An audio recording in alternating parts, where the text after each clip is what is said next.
tuned in to another episode of Streets to Success Podcast with Frank, Jalil, and we got a very, very special guest here today, JoJo Simmons. What's up, y'all? JoJo, how you feeling today, bro? I'm feeling good. I'm feeling blessed. I appreciate you guys having me on your podcast. You know, I don't do many podcasts. I only do the positive ones. Yeah. So, you know, when Jalil reached out to me, and I commented on one of y'all posts, you know, I just love the energy that you guys are bringing, and I appreciate the story. Appreciate you for making time to stop by, man. Yeah, so typically we just start off from like where you from, like different trials and tribulations you went through to get to the person that you are now. A little bit about me and Frank. We was locked up together. He did 5.5 years. I did 5. I mean, we decided that we wasn't coming back. So we started getting into the books, business management and stuff like that. I seen him one time. Bull was running down on him for his commissary. I had to help him out. It's a true story? We ain't lying on the podcast. No. We ain't lying on the podcast. It's a true story? No, it ain't no true story. We ain't lying on the podcast. No, it ain't no true story. That's I used my to cook him man, in basketball. That's a true story. No, that's he was like, white man can jump. Yeah. No, he was like Sean Bradley. He was trash. So y'all hooped a lot in jail together? Yeah, we played ball, you mean? So y'all met in jail and y'all decided, all right, we gonna come home and do a podcast. Like, how did that come together? The crazy thing is, I didn't know about a podcast when I was locked up. We got locked up in 2014. I came home in 2019. We both came home in 2019. The podcast wasn't a thing before I got locked up. No, it wasn't. And Instagram just started. Yeah. Instagram just started putting videos out. Right. So and YouTube was just, you go in there and watch music videos. The whole Spotify, Apple podcast. I didn't know nothing about it, but we were just both on like this positive kick. We used to run like courses and programs in there for other inmates, basically just to get their mindset right, get out of the street mindset, and just like learn new skills, people skills, communication skills, and basically not come back to jail. Then we came home and we seen that people were like on this positivity wave, but also doing it in the podcast with all the content. I'm like, we were doing that for free in there. We were doing that without the cameras. Yeah. So I pitched the idea to him. He's super didn't want to get out of shell. He's like, I'm where I'm from. I'm not used to being on camera. Yeah. He's like, I'm not used to openly speaking But I'm like, well, this is the wave. Like, we're gonna miss it or we're gonna get on it. You know, when you come from the streets, it's like they teach you number one, don't be all on camera, social status. I had to break out of that shell. Bro helped me. He like, yo, you gotta get out that shell, bro. And I did it, and it started working for us, man. Yeah, he posted a couple videos, and it went pretty viral. Like, first, second, third video started going crazy. Yeah. He delivers a message, and people feel it. Yeah. Like, when he's talking, people listen. So I knew, like, with us, even biracial, right? White, black, like we have a good thing going, and this is my bro regardless, so it's going to eventually get to where we want it to be and going to reach more people, and people like you coming on and helping us and supporting, we appreciate that. Yeah, I mean, it reached me, you guys are doing numbers, and that's what's up. It seems like you know that he speaks with passion, and you saw that in him, and you pushed that. So that's what's up, man. I'm proud of you guys, for real, though. This is really dope. Appreciate you, man. Yeah. So a little bit about you. Where you from? Where was you raised at? I mean, I was raised all over, I would say, but like I'm originally from Queens, New York. You know what I mean? Obviously, Pops from Run DMC, from Hollis, but I'm from all over in Queens, from Jamaica to Belrose to all type of places. And I moved to Jersey. In high school, when my father moved to Jersey, when he went and bought the infamous Run's house, right? I was in about 9th grade, my second semester of 9th grade, and I wasn't really doing that good in school in New York. I was, being a rebellious 13, 14-year-old child that a lot of us young boys are. And he did the old call my mom's house, and I'm taking my son to Jersey to raise him to be a man speech. You know how every kind of dad that wants to be in their son's lives do when they see that they're going down kind of a path that they don't agree with. Yeah. And he moved me to Jersey, like I said, in 9th grade, and I rocked out to then. I did finished high school there. I did 2 different schools out there. So you was living with your mom at the time, and then your dad bring. So what it originally was, we was all originally in Queens. Like you know, my pops, my mom's, but my parents have been divorced since I was probably like 3-4 years old, right? So if you ever watch Run's House, my mother on the show is my stepmother. I don't call her my stepmother because we don't believe in, like, that's my second mother. She's a great, love her. But yeah, we all grew up in Queens, and they were like maybe 10, 15 minutes away from each other. So like, go see your dad on weekends, be with your mom during the weekdays. I lived that same life like I'm pretty sure a lot of kids did in separated homes, right? And then eventually, Pops wanted to move to Jersey. Literally right after I graduated 8th grade, Pops wanted to move to Jersey. And he asked me if I wanted to come, and I said no, and I stayed with Mom. And I gave him every reason to force me there by not doing good in the school that I was in New York. And essentially, he moved me to Jersey. And yeah. So why did the rebellion kick in, do you think? Because you said you were like rebellious at school. I'm sure getting into trouble. Why do you think that happened? I don't know. I think I was just being a young boy, you know what I mean? Running around, trying to find who I truly am, especially coming from separated homes of, you know, with my mom, it's like real normal, right? It's like, I'm going to, I don't know, y'all from Philly, but I'm from New York. It's a place called Jamaica Avenue in Queens where you can go shop and all that. But it's like the hood. Like a South Street here. Yeah, almost like that. But it's like, they kind of, the Coliseum is now, they took it away now. But yeah, so imagine like some days I'm on the bus with my friends, the public bus, and I'm doing regular stuff, and then I'm with Pops, and it's more sheltered, right? And it's like I'm more in the house. So it's like two different worlds, you know what I mean? So I think that I was fighting with figuring out who I really am. You know what I mean? I'm running around in Queens when I'm with my mom because I'm getting more freedom to do that. I'm getting less freedom with my pops, even in Queens, because we in a nice big house in the other side of town, and you know what I mean? So that's kind of always felt, but I don't really truly know why I was being rebellious. You know, I started smoking weed at 13 years old. I started having sex at 13 years old. Like, I feel like I did everything at 13 years old. And I don't know, maybe it was just me rushing my, you know, me coming out of childhood, and I wanted to just be grown. I really couldn't pinpoint the rebellious stage. I can't say I was super rebellious. I wasn't toting guns and stuff like that. Hell nah. You know what I mean? But not listening, not getting, you know, homework assignments done, you know, always in detention, staying out late at a certain age where, you know, I'm 14 coming in at 2 in.the morning. That don't make no sense. You know what I mean? So it was just stuff like that he just felt like you're going down the wrong path. And he moved me to Jersey. You know what I mean? And to kind of keep more of an eye on me, I guess. Okay. All right. So do you think your dad was trying to protect you from the world? For sure. Yeah. For sure. And you wasn't able to see that at that age? No, not at all. You know, now that I'm older and I have 2 kids myself, I get why parents do what they do and why they work so hard to get out of the predicament that they came from. Yeah. My father came from the hood. He came from Hollis, Queens. He happened to make a way through music, and I think his whole life and still now today, he wants to protect his kids. Yeah. He constantly wants to protect his kids, and I think that all he ever wanted to do was protect me from anything that he may have went through or things that he may have seen that was scary for any kid. You know what I mean? So I think ultimately, yeah, I wholeheartedly believe that all he ever wanted to do was protect me. Yeah. Okay. So were you staying, you know, before you went full time with your pops, do you think you were getting two different crowds when you're hanging around your moms and then when you're hanging around with your dads? And you're getting treated different in 2 different areas? Yeah, I mean, you got to realize, when I moved to Jersey, I'm in a predominantly white school. There's a few black guys, and I met 2 of my best friends in this school, which is ironic. One is from Queens. He got moved out there, too, with his uncle. It's a long story, but, like, he was from the hood.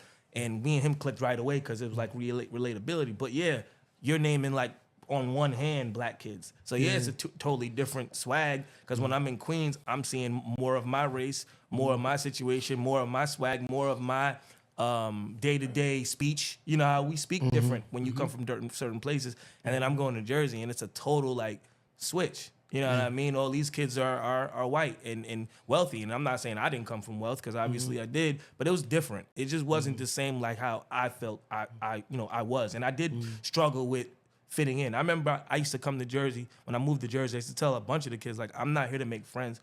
I'm here to finish school. You know what I mean? Like, a couple of y'all I'm be cool with, but after this is all said and done, I'm probably not going to know none of y'all, because I didn't really come to make friends. I didn't see relatability in a lot of those kids. And thank God that I wasn't that standoffish, because now with this company I have 3 years for, 2 of my co-founding partners are from the high school that I went to. Thank God that my dad made me come to Jersey, because now we run a media company with my 2 friends from high school. One's black, one's white, just like you guys, right? So it's a blessing. I think that my pops put me in a perfect position to make the right friends, because they say that your circle matters, right? So like the type of people you're around is the type of person you're gonna become, or the type of person you already are. You know what I mean? So if you put yourself around successful people or people that are forward thinking, you're gonna be that type of person. But if you put yourself around people that just are lazy, don't want to do anything, want to smoke weed all day, and don't really have any plans and goals, you're gonna fall into that same trap. Right. Do you feel like you were treated different because of who your father was in high school? Yeah. I mean, the fun part about it was, nobody knew until the TV show, because I ended up getting on Run's House in high school, and I still was going to school every day, shooting the show on TV. I'm on TV every Thursday night. I'm still going to school Friday morning. Hey, I saw your show, but I didn't end up getting on TV till about 10th, 11th grade. And it didn't really blow up till I was really in like 12th grade. Like really where I'm like worldwide known as this kid from Run's house, right? Yeah. But yeah, I mean, I think everybody treated me different once they found that out. You know what I mean? Like in my school, like I'll never forget the principal came to me. He was like, hey, you guys need to do an episode. Principal comes to town. So it was like stuff like that where it's like, now I'm getting treated different because people know not only is that my father, but I'm like a famous figure in this high school where like I'm on MTV every Thursday, which is a predominantly white network, and I'm in a predominantly white school, right? Yeah. So yeah, I think there was people treating me different, but also on the flip side, in Queens, people treated me different because they knew who I was majority of the time. So it's like, oh, you don't understand us. You don't understand this part of these areas, and not knowing that I grew up with everybody. You know what I mean? I didn't grow up in the hood, but I grew up right next to it. You know what I mean? And I had friends that come from it still to this day. My best friends, they come from it. You know what I mean? So yeah, I think I got treated differently in both spaces, honestly. Dang, that's crazy. So I was gonna say, what's like a pro and a con about, coming from that family, right? The Simmons family. What's a pro from it and what's a con from it? Because there's two sides to it, right? I'm sure. The biggest pro is the opportunity. Being a Simmons is the biggest opportunity that I could have ever asked for. Even if my father, uncle never gave me $1, they gave me the opportunity to run around with a last name and a legacy that is stamped in the history of hip hop and in the history of the world. So if I'm smart enough and I'm able to leverage that, that's all I really need. So that's my pro is that I get to wake up every day and be an entrepreneur and take care of me and my family just off me being a Simmons and me being to be on these TV shows from Run's House to growing up hip hop and just having that legacy name and people respecting that name and understanding that we understand how to move in an entrepreneurial space. It's definitely helped my siblings and myself. But the con is people don't think we work that hard because I come from that family, and I always have to push this. It's like everybody thinks. I was having a conversation with a good friend the other day. I'm doing a documentary on him, and he was like, man, it comes to the point, he's like, he respects me a lot, and he's like, man, I know you work hard, I know you hustling, I know you out here, but there's still people that think you getting an allowance. And I said, it took me back. I said, at 36?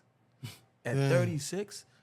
The world thinks I'm getting an allowance. That's crazy. I wouldn't be busting my ass so hard, I wouldn't be working so hard, I wouldn't be driving all the way here to Philly and just to get my word out and to have people hear what I'm saying, because I'm grinding for something. I'm grinding to build my own legacy. So that's the con, is that no matter how hard I hustle, no matter how hard I work, 90% of the world doesn't believe it's based off my work. It's going to be overshadowed. It's overshadowed. Yeah. I buy a new Rolex. You ain't buy that with your money that you worked hard for.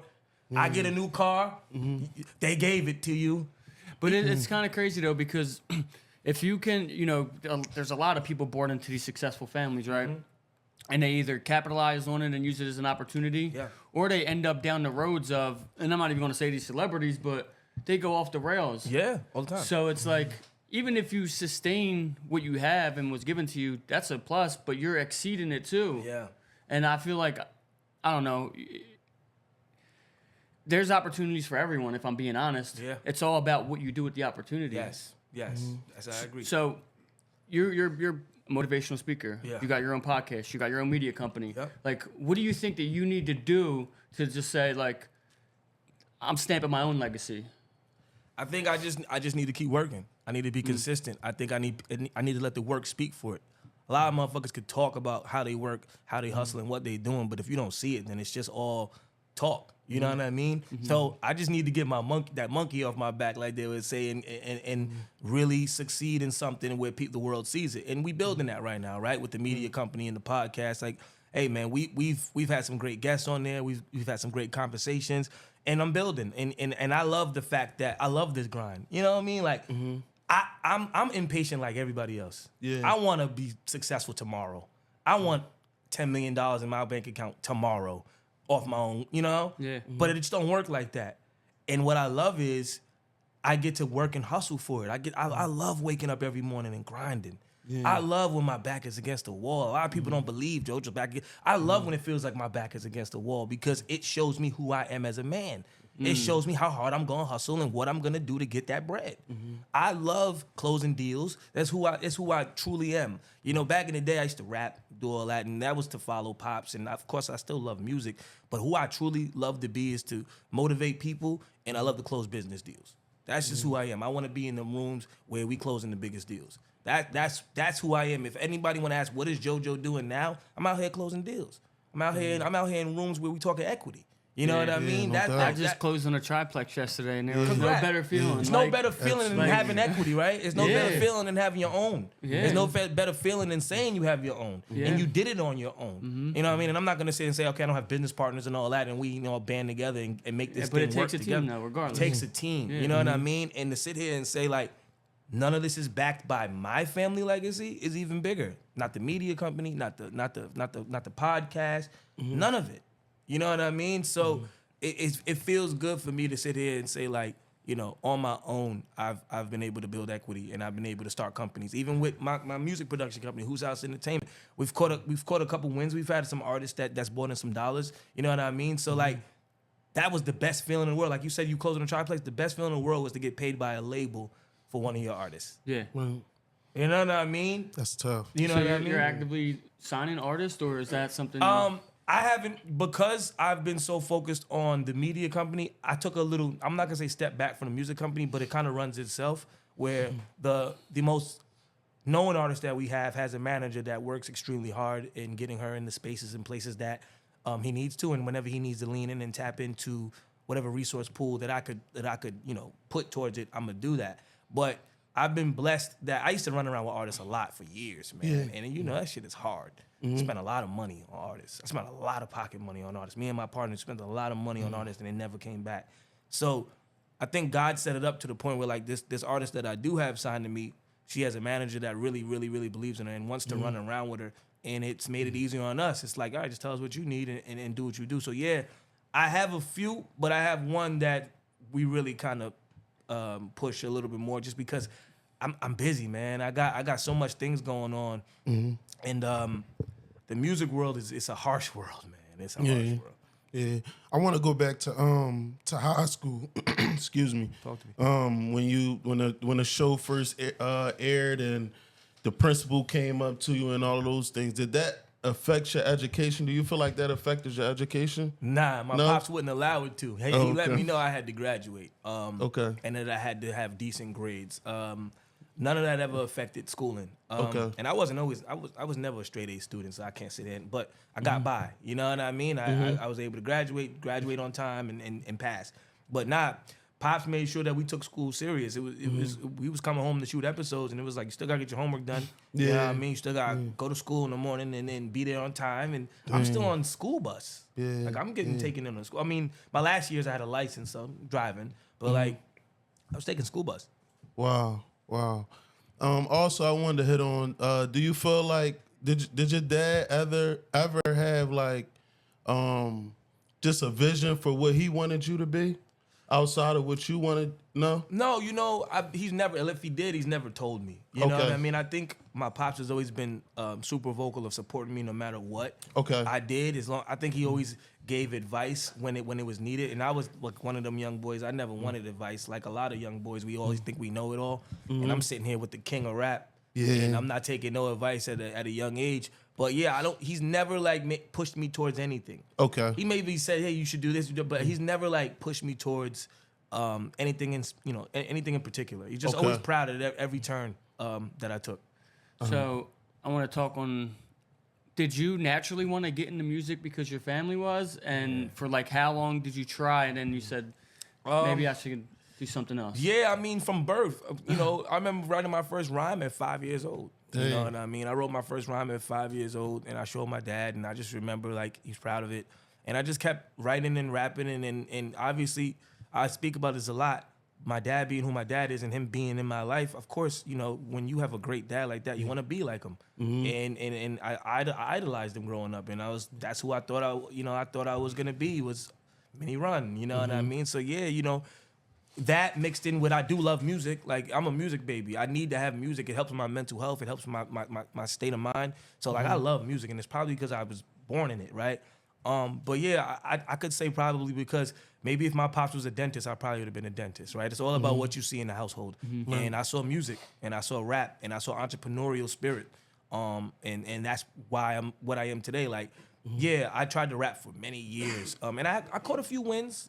I went on a few cool tours. I went on some tours in London and made some thousands of dollars, and I made some money. But I never like blew up to the potential that I wanted to be. You know, I've got to great stages with lots of people. I got to drop music and make money. I've got to go on tours, but I never got to be where I want to be. I never got to be that big, right? Yeah. Like, and that's hard to be that big.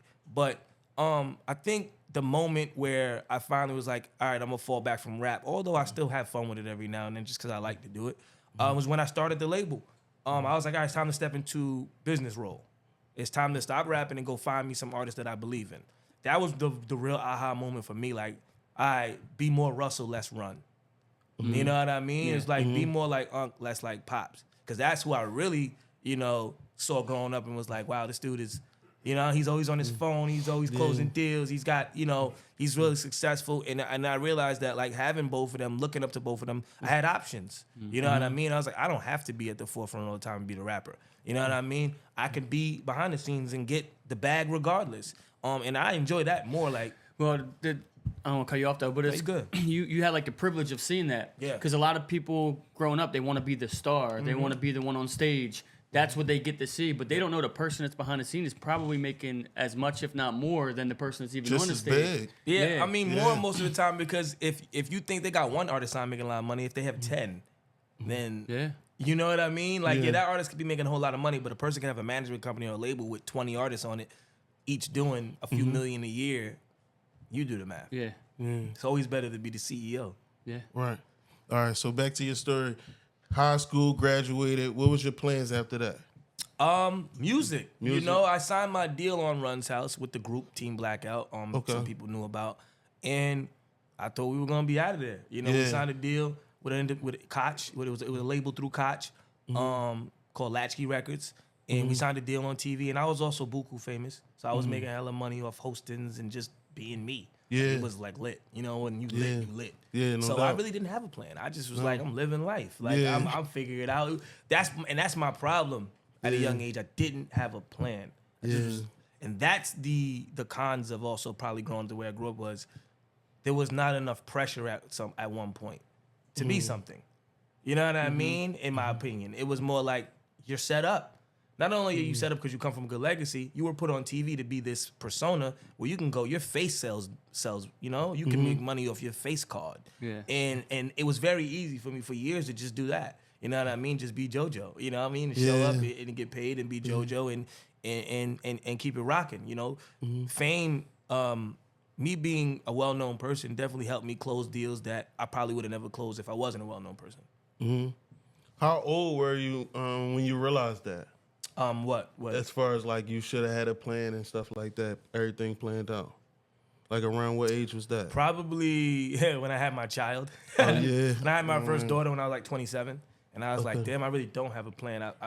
I'm getting money, but I don't got money. Yeah, it's two differences. I'm getting money, but it's always going out. I don't have nothing. I don't got no put away nothing because I was just spending on me. You know, you selfishly living life. Kicks. Weed, clothes, life. The kids come in the picture. When the kids come in the picture, it starts making you think like, okay, what am I going to do to put away longevity? Yeah. They got to grow up. They got to go to college. They got to have cars. They got to. I have a daughter. I was thinking, soon as I had my daughter, I was thinking Sweet 16. I'm like, I'm gonna have money for that Sweet 16. Yeah. I'm gonna have to have this. I'm gonna have that. And that was the moment I was like, all right, I got to figure out who I am, what I'm going to do, and what's going to be my plan going forward. Right. So it's easy for you to get money. Like you can pop out, make money. Wasn't always easy because you know there was a time where I went cold. You know, there's a time where that goes cold. It dimmed down. It dims down, and then you got to figure it out. But when the money was coming in, now the person that you are today, and the mindset you have today, you should have thought about where am I going to put this money to make money for me? Yeah. More of an investing type. I should have been investing for sure, and that wasn't my thought process. I come from the hip hop space where you get money and you spend it. Yeah. So my father made so much money that I've never seen him stress for no dollar. So you grow up and you want to be like that. Yeah. I'm living like Pops. I'm getting money, so I'm whatever needs to be done. Black truck, come on. And then you realize I ain't him. You know what I mean? Like I ain't him. I gotta live to within my means and get to where he's at. He worked hard to get to where he's at. You know what I mean? Yeah. So once I realized that like I'm not him. Yeah. I'm me. I'll get to there. Maybe even further, probably further, but I'm not him. You know what I mean? Right. What's some game that you got from your dad and your uncle that you feel like you still carry with you today and that you might need to teach your children? Dang, I don't want to repeat something I've said on other podcasts, so I'm trying to think of something different that my pops told me. But my pops just always taught me, like, you gotta go hard in life, no matter what. Mm-hmm. You know what I mean? You gotta go hard in life, because he always said, if you go hard in life, life won't be hard on you. Mm. Right. But if you go easy on life, life won't be easy on you. Mm-hmm. So if you just living every day like you're not aware of your surroundings, you're not aware of your plan, you're not aware of where you want to go in life, then you just walking through life aimlessly, and that's never an appetite for success, right? That's always an appetite for destruction. Mm-hmm. So like, he might not have said it in words like that, but those are the things that stick with me. It's like, you gotta, like, from school times when I wasn't having good grades, like, you gotta go hard. Like, this is the easy part, but when you get into the world, it's gonna get even harder. So, you gotta go hard, and just always, like, well, my uncle, I don't know if there's anything specific that my uncle taught me, but just anytime I ever went through issues, he used to just always give me calls and give me good advice. Like, man, like, you're a Simmons, bro. Like, they don't know you for some of the things that you're being scrutinized for, so you shouldn't even feed into stuff like that. Right. Just wake up every day and be fly. Wake up every day and live your life, because people respect it anyway. And I always used to try to fit in a lot. That's when I used to always try to fit in the hip-hop space and feel like I needed to be a certain way or look a certain way. And he's like, man, be what we raised you to be. Okay. You know what I mean? Yeah. So talking about getting scrutinized and stuff like that, what are some adversities that you went through? Trials and tribulations, anything like that people probably wouldn't know about, or that you wouldn't even see happening as you were younger, but you end up running into these things? Media killed me my whole career. Talk about it. Yeah, I mean, imagine I'm on a TV show, I'm one of the biggest things ever. It's love, and then I'm in the tabloids for every which way thing possible. I'm moving under a microscope. Imagine you're 14, 15, you're not on TV yet. You're living a normal life. You're going to the mall, you're smoking weed, you're doing what you want, and now you have a microscope on you. It was so hard for me to adjust, because every turn I made, I was in the tabloids, or something was being said about me, or rumors were being spread about me, and I didn't know how to deal with that stuff. It was a really depressing time in my life, honestly. Just hearing how much hate was out there in the world for me. And they're waiting for you to do something. They're waiting for me to slip up. And when I did, whether it was the weed arrest or any other things I've been in the tabloids for, and people can look it up, I don't really like spreading too much light on everything. But it was like, I felt like every chance I had a chance to breathe, something bad happened to me. Like, if you forgot to hold a door open for somebody, they're going to catch that. Just anything. Like, if I'm smelling like weed, if I'm with the wrong people, if I'm just anything. And even with the rap thing, that's the biggest trial and tribulation I went through, is me trying to be a rapper so badly, and the lack of support. You know what I mean? Like, it was the lack of support for me. It was when my brother started rapping and he got so much love, and it was like a comparison thing. That hurt me a lot, because I support my brother. I wanted the world to love him. Yeah. But it doesn't mean you got to hate me to love him. Right. And it felt like it turned into that. It was like,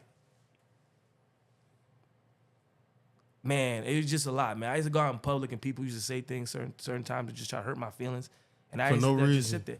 I remember this was when I was like a teenager, and I was in Foot Locker buying shoes, and this girl was behind the counter. She just looked at me. She's like, you're the least favorite Simmons. She told me that. I was probably like 19, 20. So, no, I might have been like 22. And I'm like, what was the point of even saying some shit like that to me? Right. Because at that point, words would hurt me. Now it doesn't. Yeah. But like, how do you say that to somebody? Yeah. Trying to just live his life and loving and support, but like, that hurt at them times, and it still sticks to me. It's like, why would you say some shit like that to me? Why is the world so harsh? Why is the world so mean to people? Like, I may not have, like, this is called Streets to Success, so I may not have went through no trials and tribulations through the streets, like I'm sure you guys have, and through jail. Like, I'm sure a lot of people that come on this podcast have, but I went through a lot of mental toll. of just trying to keep it all together. Just trying to stay positive. Just trying to stay happy in a world where they don't want you to be happy. In a world where they want to knock you down. In a world where they don't want to see you be successful. In a world where they want to feel like, you know, they can say anything to you. And a lot of that happened to me, a lot of, you know, growing up. It's like, I got a lot of hate. And that shit, and it's easy to be, oh, hate ain't nothing. That shit hurts because it affects you professionally too. Right. So my question is, I was going to say, for example, to touch off of what you just said, it's perfect example, LeBron James and his son. Yeah. Like, people hate Bronny just because he's LeBron's son. That's the simple reason. Yeah. So they love an underdog story and people that came from the ground up, but I feel like they try to tarnish you and are way more harsh on you if you already are coming from, you know, a background in your family. Which makes us more of an underdog. Mm-hmm. But there's a target on your back. That's that's like saying, your family struck gold once, we will never allow you to strike it twice. Mm-hmm. Yeah. Your pops and uncle already got it. Why should we support you? Right. That makes us even more of that's why I'm saying, when I said earlier, like, I'm building something, because to get that monkey off my back to be like, I got a successful brand, company, podcast, whatever, is the solidification that I did it on my own. Yeah. Right. But the way they look at it is, if your family struck gold once, you're not allowed to strike it twice. You hit the lotto once, why you should hit it twice? Right. Do you feel hold on, 1 second. You gotta force people to fuck with you. Do you feel like no matter what, there's going to be an asterisk next to it? No matter how successful you are? I think there could be an asterisk next to it if the help comes from the foundation. Okay. But if you show, like I'm doing with my production company, there's nobody involved from my family, then you could put an asterisk all you want. But I'm going to sit there and I'm going to prove you wrong. You can sleep at night? Yeah, I'll be able to sleep at night. Because I'm able to sleep at night and now when people say, you're in allowance. You think it's because like I know what I do. Kevin Durant, after leaving Golden State, how he got to get that, he got to get another get that monkey off his back. That's exactly how I feel. Not like Kevin Durant, but I feel like the NBA player that finally gets his ring. Yeah. But when you finally get your ring, it's like, all right, I got that monkey off my back. Yeah. But right now, I'm still fighting to get the ring. Yeah. I'm still playing. I'm dropping buckets. Dropping 40, 30, 20, sometimes 10. You know? Yeah. Sometimes I'm on the bench. Yeah. But I'm still fighting for that ring. I'm fighting ring. to get that monkey off my back right now. And as all my siblings are, I'm sure. Like, we're all successful in ways where people respect it. People know who we are. But imagine when we can really say, I just sold a company for $200 million. I just sold, you know, you see that face you made? Yeah. How could you put an asterisk on JoJo Simmons just sold a company for a few $100 million? Yeah. Or even founder and builder of the company. Right. That's your ring. You can't put an asterisk on that. That's my ring. That's my ring, bro. That's my ring. It's saying I sold these companies, or I did this, or I made this investment and it came back this fold. That's my ring. Yeah. I know you want to punch me in the head. Go ahead, love. I know we getting deep. We getting deep. No, you good. So my question to you is, what's some advice that you can give to somebody that's in that stage of their life right now? Like, how did you overcome that and become the man you are today? You gotta be you. You gotta literally put on tunnel vision. Yeah. Block out the noise, block out the distractions, block out the people saying that you can't do it, block out the people not believing in you, block out the people with the advice that ain't beneficial to you. You gotta block it out. You gotta block out the noise. You gotta keep going, you gotta stay consistent and block out the noise. So blinders on, block out the noise, you got tunnel vision, but there's gotta be a goal. Yeah, it has to be locked on to something. Yeah, that's what I always say. And I've said this, you have to have a plan. Without a plan, you go nowhere. So yes, that's the main part. Is once you set your plan and your goals, put that tunnel vision on and don't let nobody stop you from what you got in your mind. Don't let nobody stop you from your plans, because the most people that don't succeed are the ones that stop. The ones that stop going after it, they was right there. They don't even know it. They was right there. They was right there next to that gold mine, and they stopped digging because they said nobody fucking with it. I don't give a fuck if nobody's fucking with it. I'm fucking with it. Yeah. I'm here. I'm working. Faith, you're gonna see me. And self-belief. Faith. Faith is my biggest word. Faith is when you don't even see it. Yeah. Faith over facts always. People always are going with the facts. I go with the faith. That's how my faith is over facts. You can't tell. Oh, we ain't finna win. I don't believe it. Yeah. Oh, I ain't finna get there. I don't believe it. It's you can crazy. tell me the percentage-wise and all people that don't make it. I don't believe it. Yeah. That's for you to believe, because you believe you can't do it. I can do it. Only person that's trying to tell you about the stats and all the people that couldn't do it is the people that don't want to do it because they don't believe in themselves.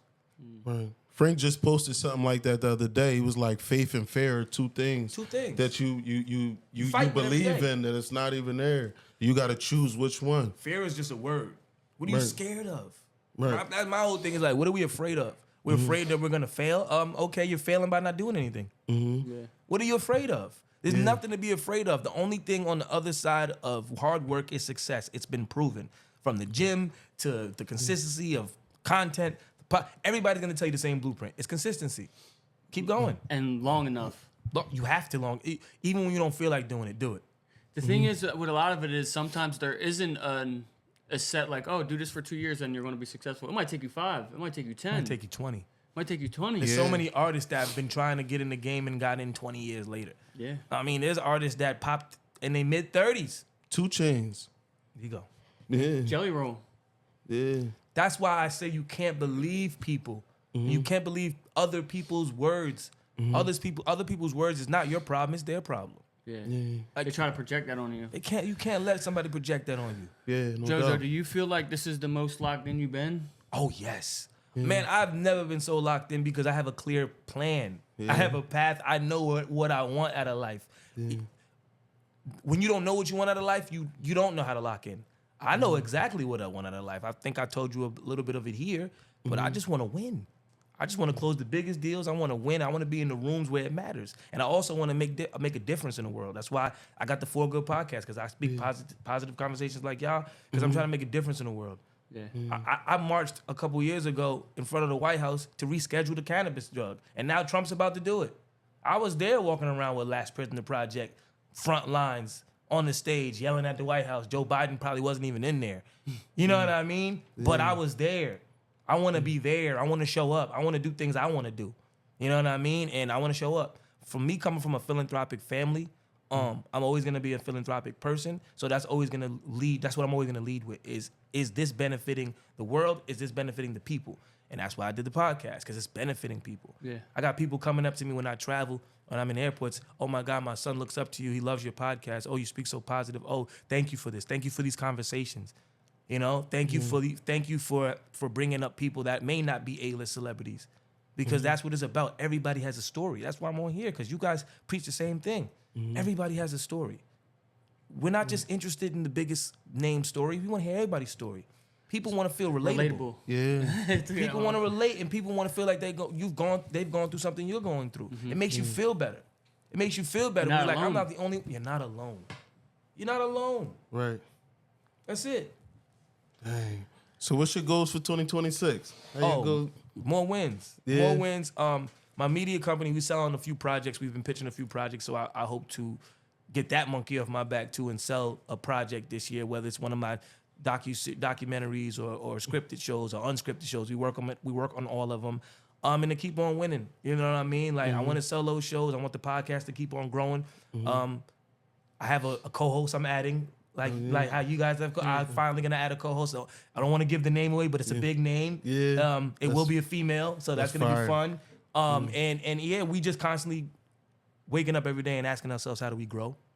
That's all I know. Like, my plan for 2026, I hate to be the guy like, this is my year. Every year is my year. Whether I make the money or make the goal to happen, every year is my year. That's how you gotta move. That's how you gotta move. Yeah. That's how you gotta move. My plan this year is to keep on winning, keep on going, keep on hitting them with content, keep on hitting them with knowledge, and keep on showing up. You know what I mean? Like, I couldn't tell you no different. I just want to win in front of all the haters. Yeah, I just no want to win doubt. in front of everybody that didn't believe I could win.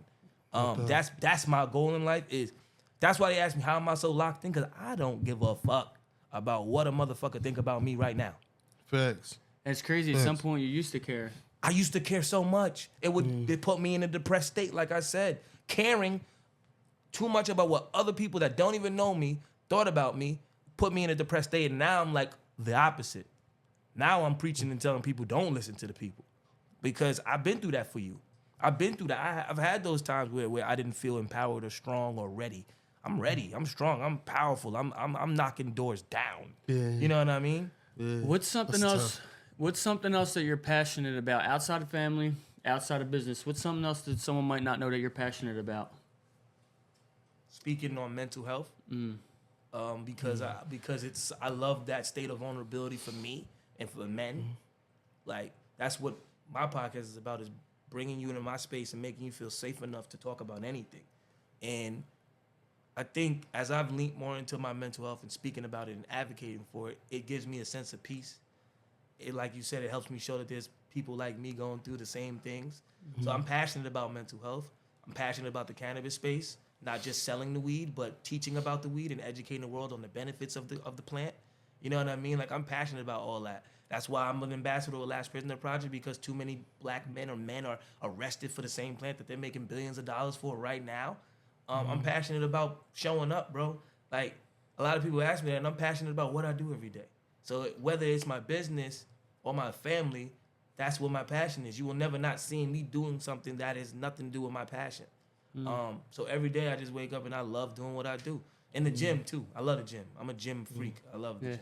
Yeah. So you see, seems like right now you have a very fulfilling life after everything, the mental struggles, the media, all of that. Like, you're living a fulfilling life now, finally. I'm fulfilled because I'm fulfilled because I'm grateful. Not because I've completed my task.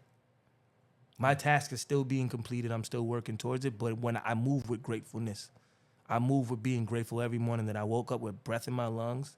I woke up able to take care of my kids, kiss my wife, and they happy and they good. I'm grateful. Do we want to be further in life? Do we want more? Of course.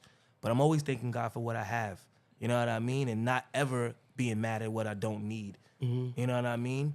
Do you know how I know you've been through a lot of stuff mentally? Because a lot of people that I know, myself included, they talk about gratitude because they've been through a lot of shit. So when they're finally in a space, they're just grateful for being in that space. Yeah. And they're not in a space where they, you know, that you couldn't find gratitude at some point, right? You didn't know what to be grateful for. All right, so let's talk about, so you're broke, paycheck to paycheck, we'll call it, right? I'm not even paycheck. I never even really had I mean, I've had a few jobs in life, but like when I was younger, like paycheck to paycheck, like more like gig to gig, more like figure it out. I was living off of, for a while, feature verses and hostings.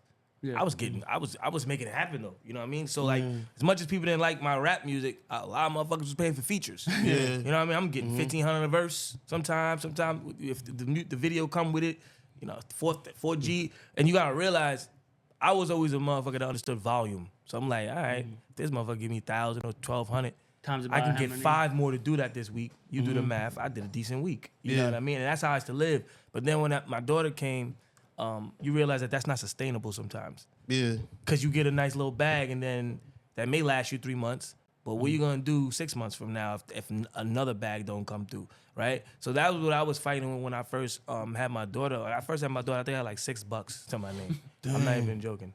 $6 in my name. My wife used to work at the MAC, the makeup spot, and she had maternity leave or whatever, so she had a couple of dollars from that. And that's how we was living when she was pregnant and when she had the baby. But through the grace of God and through faith and through praying, and he led me to where I need to go, whether it was those features and those hostings that was keeping food in the fridge and keeping the rent paid, until when I got on Growing Up Hip Hop and I got lit. And that's when it was like I didn't look back. It was like I knew my potential.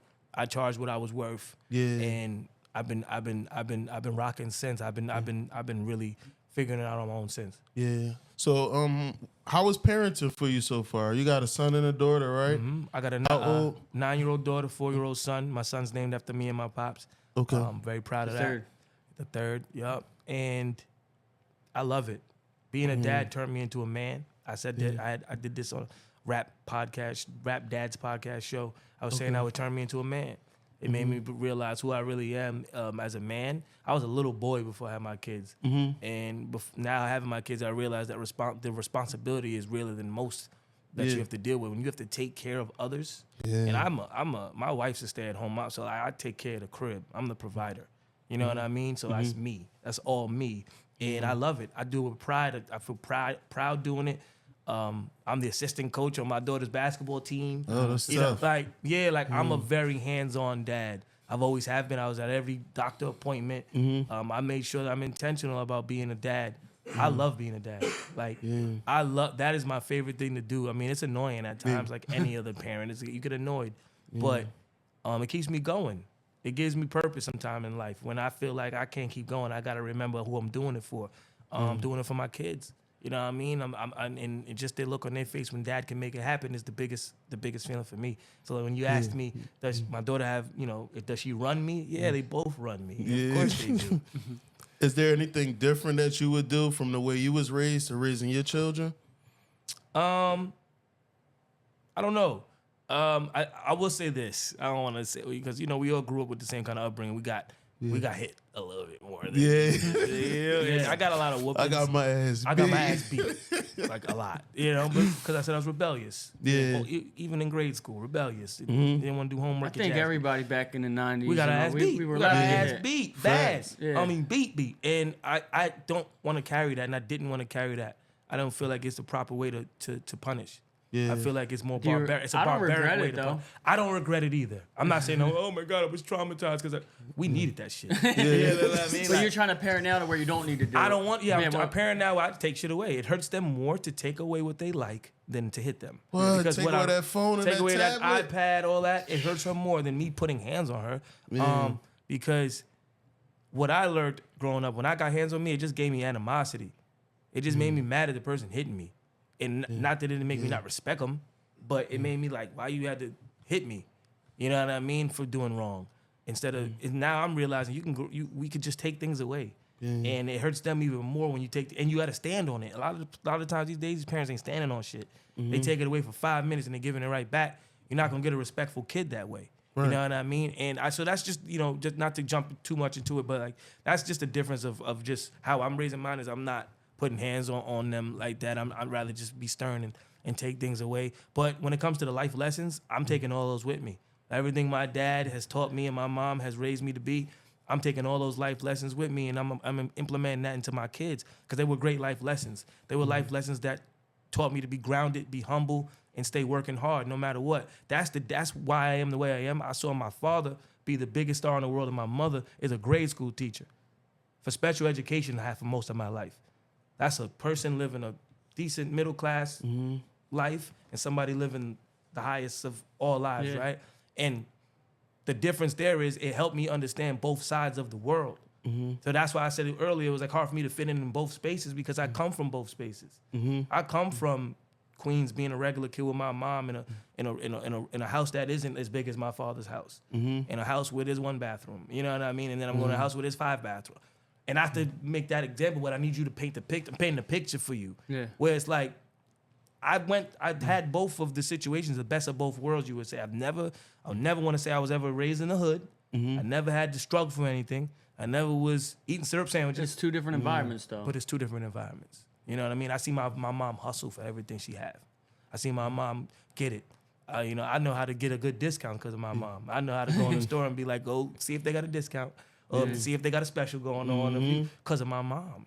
Yeah. You know what I mean? My pops, he's going to buy it. Right? You know what I mean? But my mom, I seen her work hard. Single mom for a long time. She's married now. Been married for a long time. Love my stepfather. But for a time, I saw her be a single mom and work hard and have jobs and work at Cohen's Optical, the eyeglass place, and work her way up. My mom has like fucking 5 master's degrees at this point. She's known as like, a doctor, because she worked hard. I watched that hard work. That's different than I watched my pops obviously bust his ass in the music space, but I watched my mom work hard and really build her way up the totem pole the way that the average person would. You know what I mean? And she owns her own home in Queens, and she drives nice cars, not because she, is an entertainer, because she worked hard and she's smart and she went to school and she got degrees and she got good jobs and she's retired now and she still works. My mother can never sit down. That's the type of mother I have. So I want to build I just want everybody to know, like, myself, my 2 sisters, we attest a lot of our hustle and grind from her. We learned a lot from our father when it comes to lessons and being, humble and all that. But a lot of that grind and hustle, we saw her really getting it, getting up and taking care of us and making sure Christmas was good, even in her house. And not having the same opportunities that obviously my father had, but really just working hard every day. Yeah, so you've seen both perspectives. So say if you're giving advice to a younger kid, you can give advice like, no, you can make it happen with hard work. Yeah. From being a regular day-to-day person, not have a pop, right? Like, if you're in the music industry or if you're in the entertainment industry, you're waiting to get that big pop, right? You're working hard to it, but it's going to be hers was consistent grind, and it's funny, like tooth and nail crawling, like. And it's funny. So when I first had my child and I said I didn't have much money, you know what my first move was? I'm gonna get a job. Let me show you how life works. So I had met this dude in this club, this white dude. I could tell he had a lot of money. He owned this company. Shout out to Randy. I'll say his name because I always double back on him and be like, thank you for the opportunity. And I showed up to his office one day and I was like, yo, bro, I'm about to have a baby. I know you only know me from clubbing, but he knew who I was from Run's house. This is a true story. And I asked for a job, and he gave me one. It was in like telemarketing, but he didn't have me on the phones. He had me trying to like figure out some other company we were gonna do together. And this is a true story. He fired me a week later, not for anything wrong I did. This is the realest thing he ever told me. That's why I always spend a block on him. He gave me, from what I believe, I think it was like $1,000 check for my week there. And he's like, listen, I don't really need you much here because you are too much of a boss to be here. He said, you're going to figure this out, but you working under me, you'll never grow and be who you're supposed to be. And at the time, it hurt because I'm like, damn, I thought I had a good situation with this dude where whatever he needed me to do in the office, like I was like, yo, whatever you need me to do, whatever the job is, because he owned different companies, a bagel shop, this. He was like, yo, I could place you anywhere. You're just a good guy looking out for a guy that didn't trust many people to ask for a job because you expecting I'm a Simmons, I should be able to go. No, I was trying to figure it out on my own, stand on my own too. I don't even know if my father even knew I was having a baby at that point. Like it was like early fresh. And I was like, that was the whole, I got to figure it out. And he had let me go. And maybe a year later, I'm on TV, I'm shining, I'm rocking, and I text him. I said, thank you for firing me. Because who knows, I probably would have just been complacent and happy working for you and just receiving a check, like you said, check to check. And he saw bigger for me. He was like, man, I see bigger for you. You're me, basically, right? Yeah. Like you're a boss. You should be employing people. And now I got employees. Yeah. Now I got a few employees, and we giving out, 401ks and dental, health insurance. All like that's a life though. Yeah. And I don't talk about none of this stuff. I got employees, bro. I got my media company we have employees, health insurance and dental insurance and 401k plans, and this is what my company offers to our employees. This is what I'm doing now. And I don't tell nobody this because it's nobody's fucking business. Everybody think JoJo out here just collecting a check off doing nothing. I'm busting my ass. I'm providing for others too right now. Me and my partners are providing for others. That's even more pressure on you because you got to keep the work coming in. We have a bad quarter. We got to figure it the fuck out. Absolutely. Yeah. We providing for others. So when motherfuckers talk about me, I'm like, I'm over here providing for others. I'm out here giving motherfuckers jobs. I'm not to talk about, but I'm out here giving people jobs. Yeah. I'm out here giving people salaries. Look, coming from someone that has 25 employees, right? Myself, the pressure is real every day. Like you have no choice but to figure it out. You gotta grind. You gotta be. When it's going good, okay, cool. But when it ain't going good, you still gotta figure it out. Listen, because you got them other people and their families relying on you. You gotta be on that email all day, on them phone calls all day, following up on leads. Every which way I can shake it, I'ma shake it. Pause. Yeah. But any which way that here's how I always look at my life. Okay, how can I make something happen? Okay, look at my resource pool. Okay, who can I connect to make some money, or who can I connect to make a deal go down, or what do I have that's of value to this person that we can all get some money? Yeah. That's how I live my life every day. I wanted to talk to you about actually something too. What do you think about the importance of collaboration? It's important. Not doing it yourself and being able to not just collaborate with people, but get along and put egos aside to collaborate with people. Have to collaborate. The competition is what's holding us back, especially as a people. Especially us, my brother. Yeah. Not to count you out because you part of the space. But I'm talking about even in the black community. Yeah. We do not collaborate enough. We compete too much. I literally did something on Instagram the other day, and I hope to do it every week where like I put out every Wednesday, working Wednesdays, in my comments, tag your brand, your company. This is where visibility starts, and then anybody in the comments can follow that brand, follow that company, and support it. Why are we not supporting each other? Why are we not collaborating? It's always collaboration over competition. It's ego, but why? None of us winning. None of us winning. Why are we Why are we competing if none of us winning? If we could win together and faster collaborating. Why are we not? Look, the biggest brands do it. Gucci and North Face did it.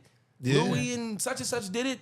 H&M and Zara or whoever. H&M and I don't know. I've seen a bunch of collaborations out here. Nike and Supreme, Louis. Nike and Supreme, Bape and They at the highest of the highest totem pole, so what's telling us that are at the lower parts that we can't collab?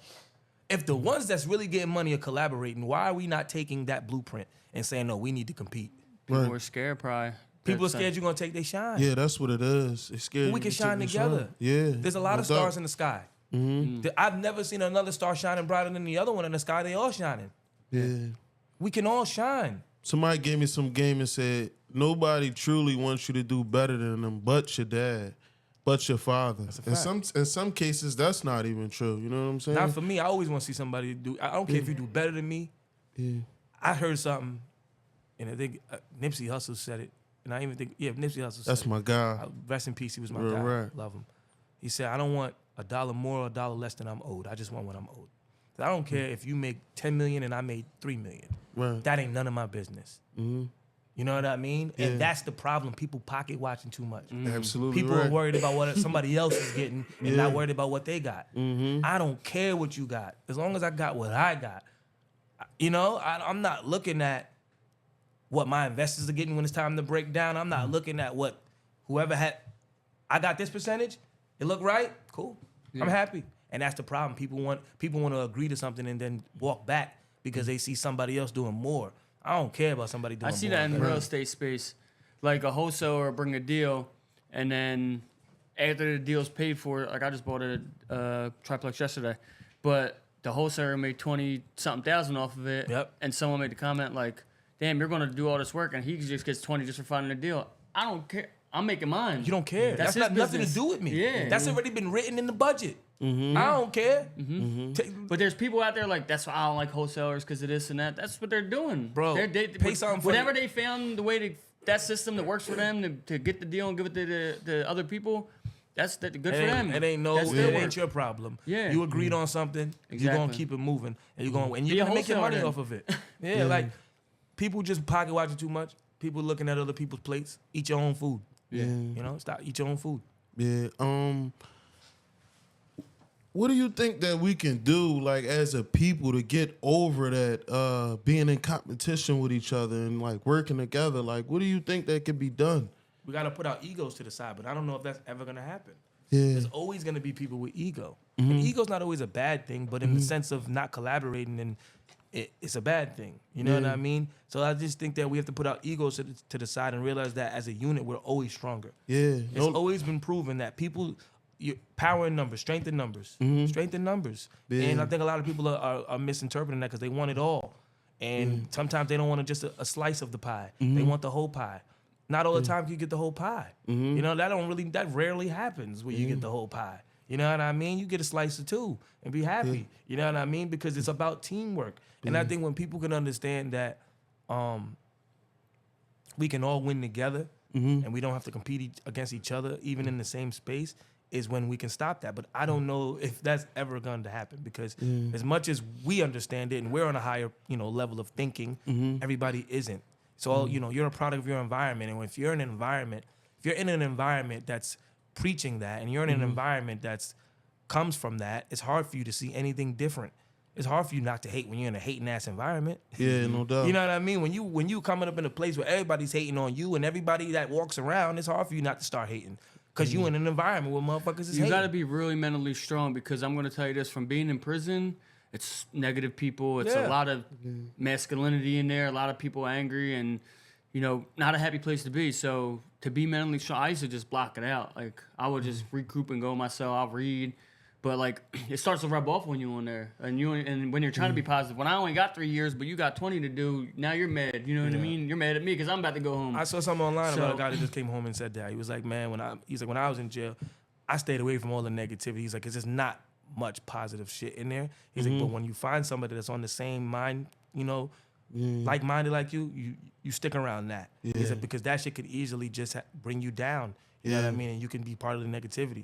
So I get what you're saying. Yeah. That's what I was going to say. Like, just having somebody around you that'll check you is good. Like and being able to listen. Like he was doing for you. Yeah. Like when he told you to step out of your shell. Yeah, no doubt. Yeah. Like, having somebody that'll check you and put you in place. Like, bro, what are you doing? This is how you supposed to be. This is what you're supposed to be doing. And being receptive to it. And that's my wife for me. And knowing it's coming from a good place too. My wife is my checker. She checks me. Every day. You know, I got a few friends. It's coming from a good place. It's always coming from a good place because you care. It's coming from someone. If somebody don't check you, they don't love you. They're gonna let you self-destruct. No doubt. You know, but if somebody loves you, they're gonna check you every time. Yo, bro, that wasn't smart. Yo, bro, that wasn't a good move. Yo, bro, you bugging. Yo, bro, I don't like that.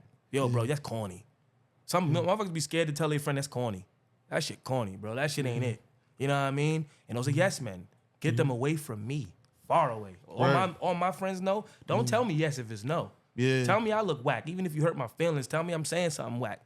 Even if it hurts my feelings. Bro, we go through it all the time. I check him about stuff all the time. He might be in his feelings at first, and then he get around to it. That's normal. It's the same thing with me. You gotta let it. You gotta digest it. You gotta digest, and then you be like, you know what, that person was right. In a moment, it's like, bro, you mean you gonna be defensive? As humans, we automatically put our defense up. You're always gonna be defensive because it's known in the world that as soon as somebody says something we don't agree with, we feel like they're attacking us. Yeah. And they're not attacking us, they're helping us. Yeah. And I deal with that a lot still sometimes, where it's like, it feels like an attack, but it's somebody really just helping. Who wants to be told that they're wrong? Right. You always want to feel like you're doing the right thing, and then when somebody says, no, you're not, it kind of, it throws a chink in your armor a little bit.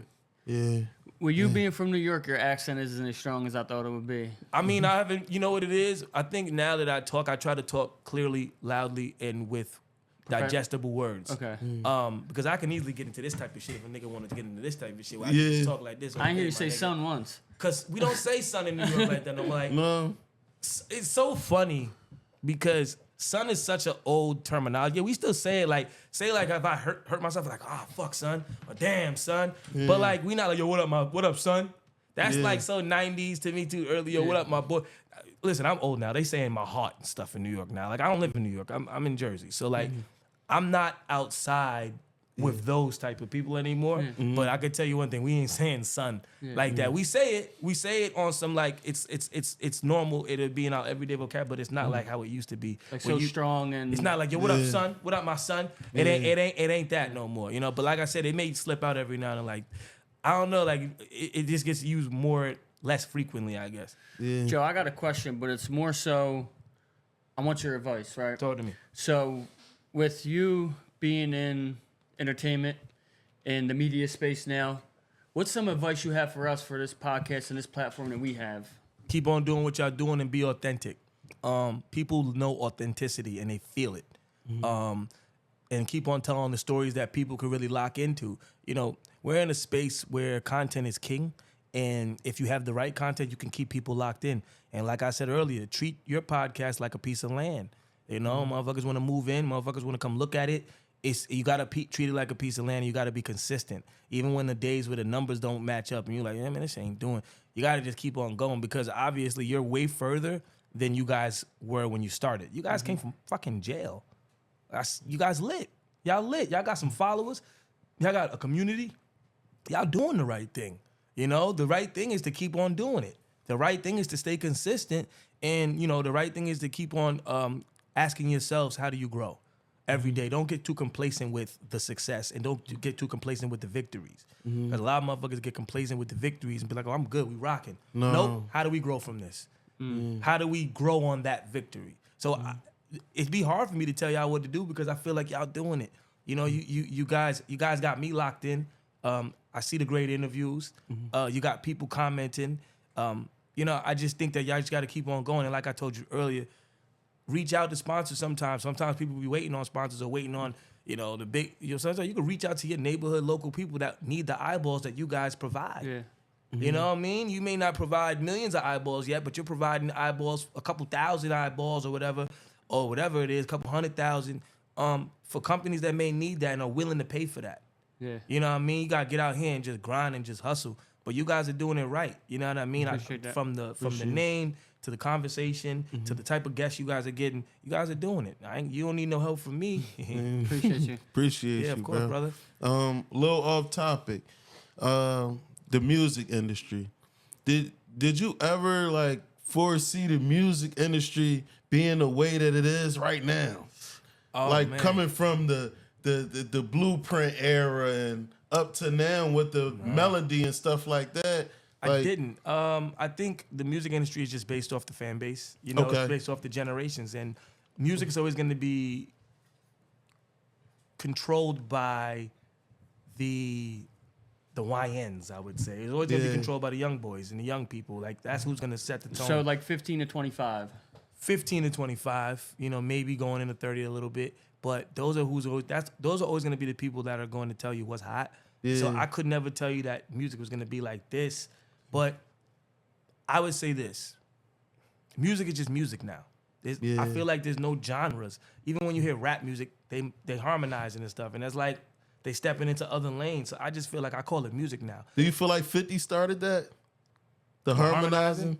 I mean, Ja Rule. Yeah. You know what I mean, bro? Yeah. You know who's the first to ever do it? Montel Jordan.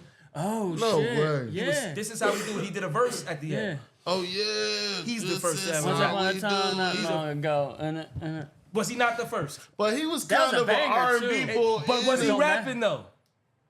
He was. Yeah. Did he give you? I know it's hard to say 50 and it's two different worlds because 50 was harmonizing, shooting you up. Yeah. But if we're talking about somebody that sang and rap on one record, Montel Jordan did it first. That was a banger too. Montel Jordan, because you know why I realized that? My daughter loves that song. We played before school. Yeah. And I heard the verse. I'm like, he's the first guy to do this. Like to have a hit record where he's R&B singing, and then once upon a time, like you feel me, he hit you with a verse, and it's like he's the first to do it. You know what I mean? Maybe not like a gangster, but he's the first to do it. Yeah. Damn, that's heavy. So JoJo, we appreciate you coming on, man. This was awesome, fire interview, a lot of jewels dropped. Before we sign out, though, anybody that's it might not even be mental health, struggling with anything, can you just give people some advice? Yes, I love this part. That might be going through, you know what I'm saying? Because, like, for instance, like for me, like, we got more in common than you might know. Like, my dad was making money in the streets. My mom was struggling. It was time the gas was cut off. We had to heat that water up on a hot water plate, mix it with the cold water to take a bath. So you know two different worlds. So it's kind of the same thing. Yeah. Dad, mom busting her ass, single mom to raise multiple children. Yep. So it's kids out there that might be going through the same thing. Like, what's some advice? Or not even kids. They might be grown, going through anything. Yeah. What's some advice you can give them? It ain't over. I just want you guys to know, I want anybody that's going through any mental issues or feel down or depressed or doesn't feel empowered, it ain't over. It's never over. Every day you have a chance to try. Every day you have a chance to wake up and choose to be happy. I know it's hard to be happy amongst all the anger and the negativity in the world, but it's your choice to choose to be happy. And I want to remind you that the very thing that you're going through right now, somebody has went through it and they got through it. You can get through it too. The very thing that, you know, we go through issues all the time, and a week later, a month later, 6 months later, we forget what the issue even was most of the time. So stop giving energy to things that don't make you happy. Stop giving energy to situations that don't keep you empowered and keep you motivated. Even on them times where it feels like it's over and it feels like you're so sad and it's so over, you need to pick yourself up and tell yourself you are that motherfucker. You are that nigga. You are that bitch. Whoever I'm talking to, woman, female, I want you to always look in the mirror and remind yourself that you are him or her. You know what I mean? And that's how you're going to continue to just choose to be happy, because in this world, that's the only thing you can do is make that choice. And that choice is to be happy. You can choose to be sad all day, and it's going to keep, misery loves company. So get up out of that rut and make sure that you remember that it ain't over. Appreciate you, bro. That was straight gems, Streets of Success. Yeah, you're ready. Much love. You're ready. Appreciate you guys for having me. Streets of Success. Make sure y'all check me out on the For Good podcast. It's your guy, JoJo Simmons, JoJo_Simmons on Instagram. And that's really where you can find me on YouTube. For Good podcast. You can check out all our episodes and Streets to Success. Make sure y'all check out this up and coming episode. I appreciate you boys for having me, man. Appreciate you, man. Let's get it.